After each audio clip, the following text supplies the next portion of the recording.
Jeff Buckley, another one of my all-time favorite vocalists and songwriters.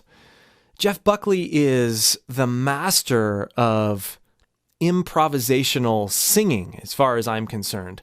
There's a lot of other people that do this well, but I've become particularly attached to the way Jeff Buckley does this. So many live performances of Jeff Buckley's material, we can really get a sense for his range, for his diversity, and his intuitiveness to how his voice and how he uses it can completely alter the dynamics, where all the music seems to just follow like a group of fish or something to his voice. It's so cool.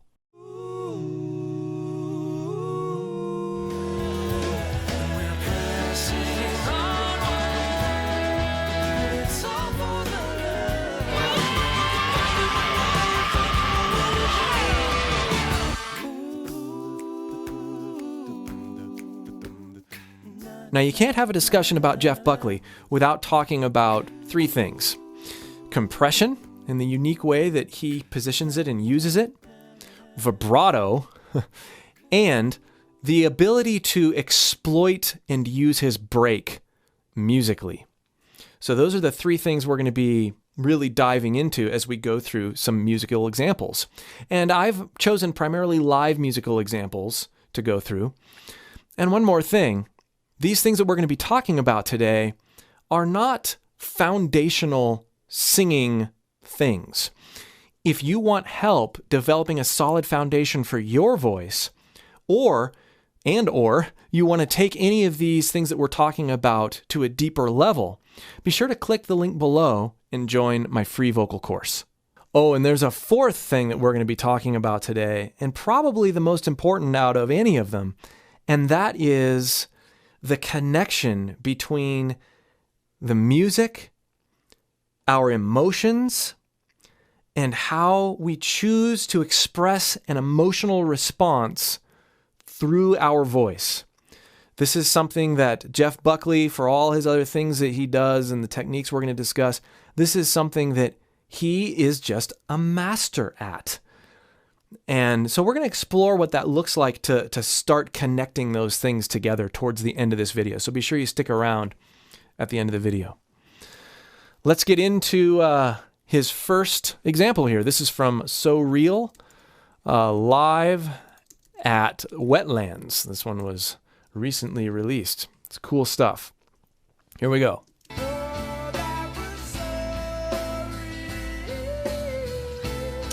Lots to unpack here. Let's take the first word, oh, oh. Now let's just position our voice. Let's get to how he's generating his tone. Now he's a tenor, I'm a baritone. So like I said, we're not going to sound like him. We're going to sing like him. And in the process, we might sound a little bit like him. Oh, now we're going to, with just this one note, oh, we could sing that real open, oh. But we're going to add some compression. And you've heard me do this before if you've been keeping up with my other videos, but we're going to add that to that feel to our oh. Oh, oh. It's going to have this byproduct of it being a little bit more bright. We're holding back air. That's compression. Oh, not oh, but instead, oh, oh, oh. We're also going to have our larynx position for now a little higher to generate that brighter, almost thinner sound. Oh. Now, we're going to dial that back here in a second. Oh, that was so. If we take just that section, oh, and he uses a lot of compression when he starts to project. And that creates this sheeny high-end sound. Oh, that was so, as opposed to, oh, that was so. Now, once you've got that, you're pushing harder than you think you need to from here. We're going to drop our larynx just a little bit and be longer with how we sound. Oh,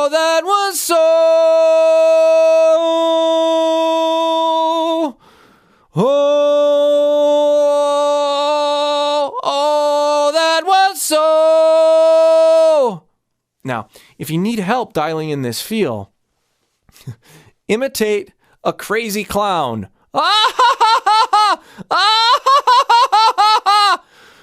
We're putting a lot of air through and we're creating this this bright, crazed sound. That is an exaggerated form of what Jeff Buckley kind of does when he sings.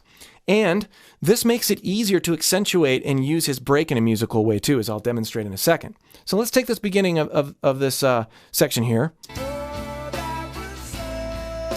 Oh, that was so. Let's listen to was. Oh, that was. It's closed. Oh, that was so.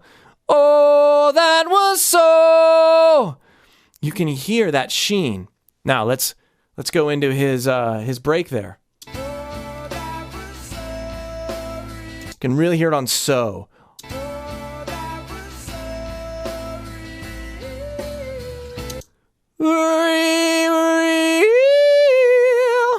Now, having all of this compression, having all of this pressure built up, and that sort of sound, oh, that was so real, allows us to catapult ourselves into our head resonance and accentuate that break like he's doing, because there's this sense of release of tension when we go up to our head voice.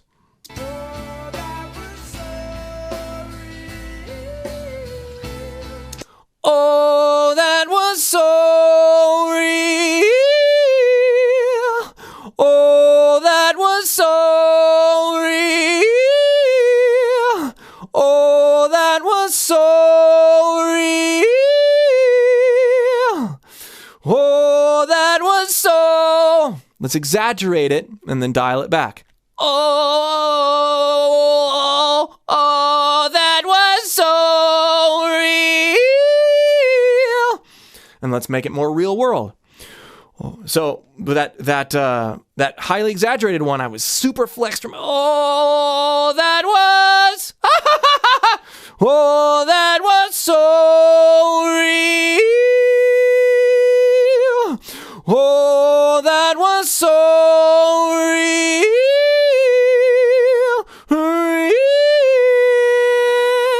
real. Next example.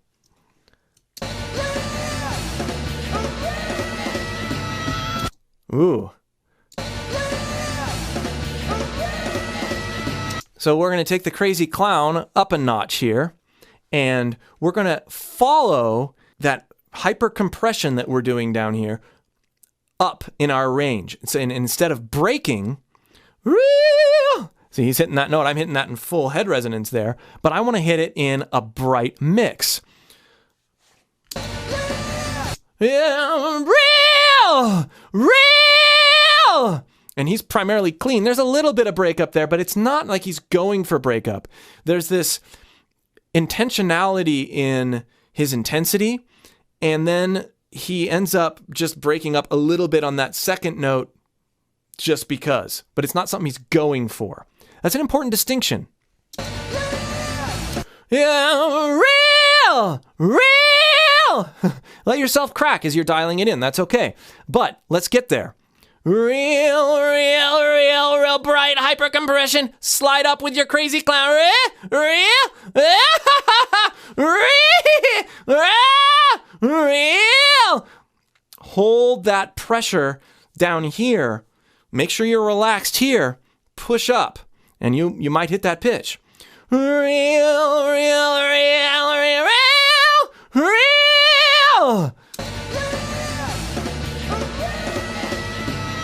And you can hear him go up to that, he real.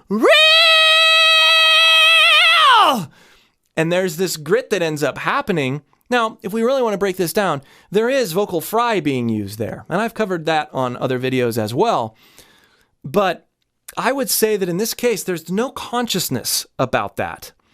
He has developed this position of his singing that has allowed him to go up into those higher notes in a very bright and powerful way. And he's just going for it and letting whatever happens happen. Real.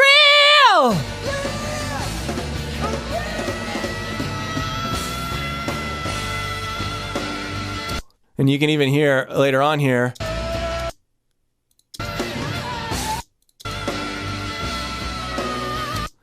Yeah!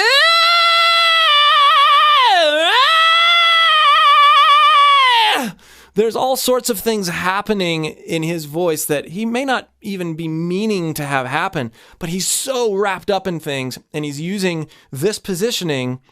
It's just really neat to see and hear what happens to his voice in these intense moments. A lot of it is just off the cuff, improvisational, and beautiful. Oh, real!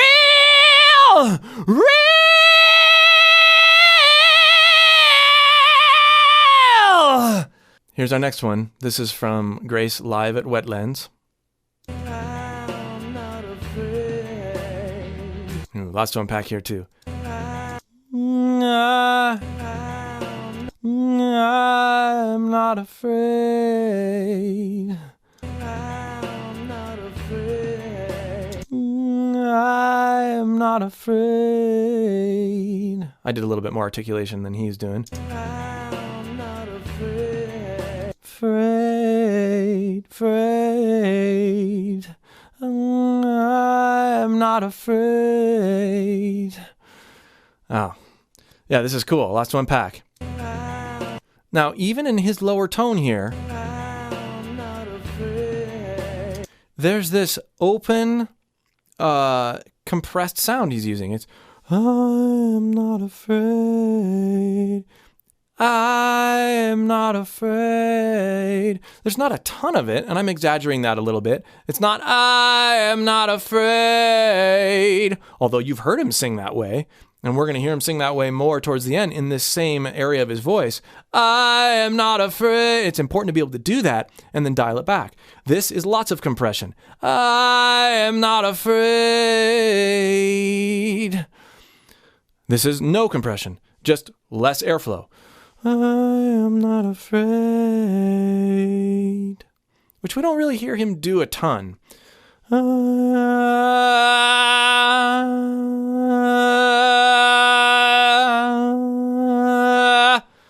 You want to be able to do that so you can dial in the balance that you hear in what he's doing.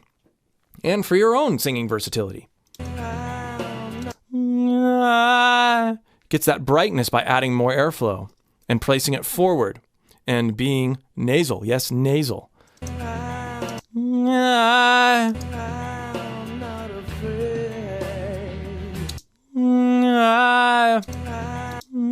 I'm not afraid. Now, let's talk about vibrato. We're going to hear it here. We're going to hear it. You hear it all over the place. His strong, musical, intense vibrato. I'm not afraid. It's wide. How do you develop a vibrato like that and make it sound natural? Well, it starts with, and this is what I do all the time on this channel, getting rid of the need to be singy and just work with your speech voice. Let's imitate a ghost. Ooh, ooh. And let's get into our head resonance, and let's do our chest resonance as well, and try to do it in various parts of our range and see how it feels. Imitating a ghost is going to help us discover two ways that we can create that shake in our voice. Ooh, ooh, ooh. Notice I'm going up into my head resonance and going back down into my chest. Ooh, staying in chest. Ooh. Don't worry about breaking, it's fine. Ooh. Now, there are two different ways that we can look at this or sense this feeling. We can provide that shake from our diaphragm, ooh, ooh, and it feels limiting, and it feels like it introduces tension up here, actually. Ooh. Or we can picture our voice box doing this, ooh, and provide a non-varying support from our diaphragm. That's how we want to think about Ghost. Non-varying support, solid, using compression. Woo! It's not, woo, woo. We can't really even do that without the proper amount of compression. Holding back air and then picturing our voice box rocking back and forth. Woo, woo. Now, if we take that to a note,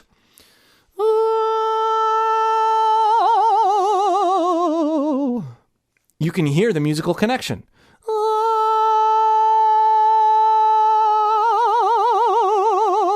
Don't worry about holding the pitch right away. Just worry about getting that sensation. Any vibrato you hear, anybody do, doesn't start at the very beginning of the note. It usually comes later. So if we think note and then ghost, note and then ghost. And as you spend time with this, you'll figure out a way to dial that in a way that seems more musical, as Jeff Buckley has. Back to the example. I'm not afraid. I'm not afraid.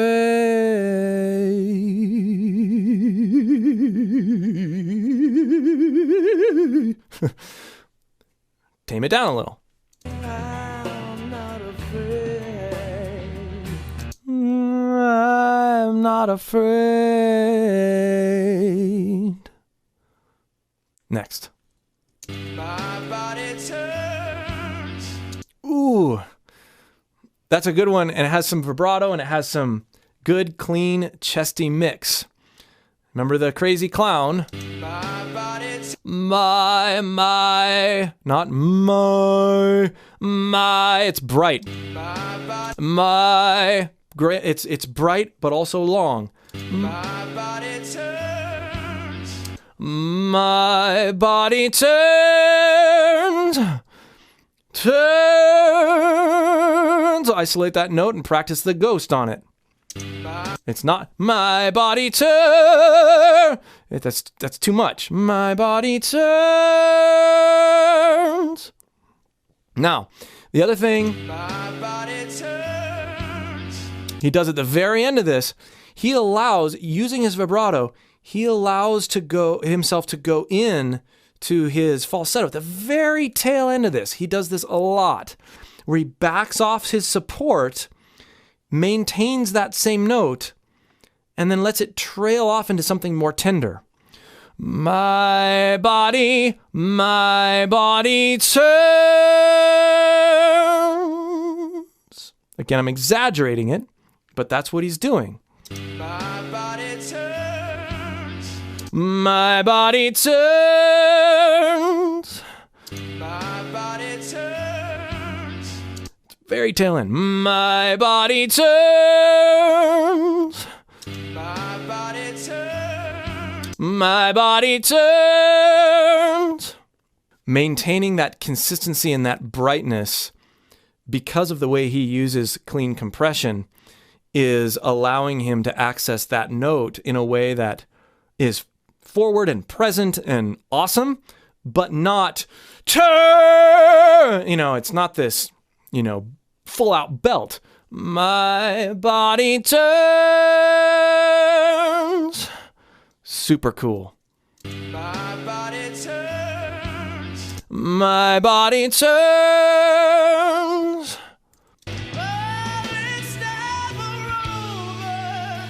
This is a continuation of the last example. He's just bringing it up a notch, and we can hear more prominently how he's using that clean mix and coming about it via that crazy clown sound. Oh, it's never over. Oh, it's never over. Oh, it's never over. If we just take that oh, not oh, oh, and then let whatever happens after you have that dialed in happen. Oh, what? Oh, it's never over. Here's our last example. You better turn around and blow your kiss alone. Now, he's in lower chest for him. You better turn around. You better turn around. You better turn around and... But there's this sense that he's still holding that clean compression. It's not, you better turn around and, or you better turn around and, you better turn around and then he's darkening it with the way he holds not only his mouth, but this larynx position is dropped. It's not Robert Plant. You better turn around and it's different than that. It's darker. You better turn around and you better turn around and blow this kiss alone. Getting a healthy balance in your own voice after you've exaggerated on either end. You better turn around and you better turn around and you better turn around. You better turn around and blow this kiss alone. You're going to start discovering things about your voice that you really like by going this direction. Using clean compression, dialing in that tight sound, super fun to do once you get it down. You better turn around and blow your kiss alone. You better turn around and blow your kiss alone. Allowing for, not pursuing breakup, but allowing for whatever breakup will happen as a result of this amount of compression and engaging with the words, engaging with the groove. Which brings me to our fourth and most important point. And this is, let yourself get lost in a musical moment. Something we've heard Jeff Buckley do over and over again, especially if you've listened to his live stuff. He'll play a chord, or there'll be this vamp in the back, and he's just going everywhere. He's utilizing the things that we've been talking about, but it's like you get these things in your mind, you experiment with them, and then you put them over here, and you don't think about them so much. They're a part of what you're doing, but you're now engaging in this musical moment in a way that only being kind of half or partially conscious of this stuff is going to allow you to do. So I've got a pad called up here, and I'm just going to let this pad play, and I'm going to put a few vocal effects on to put myself in the environment of this pad, a little bit of reverb, a little bit of delay, and I'm going to muse in the spirit of Jeff Buckley, using some of the things that we've talked about. And you're going to notice that this musing is going to be probably the most Jeff Buckley thing that I've done this lesson, even though I'm not singing one of his songs. But I'm doing I'm attempting to do what he has over and over again shown that he's so good at, which is creating an aura, creating an atmosphere with his voice.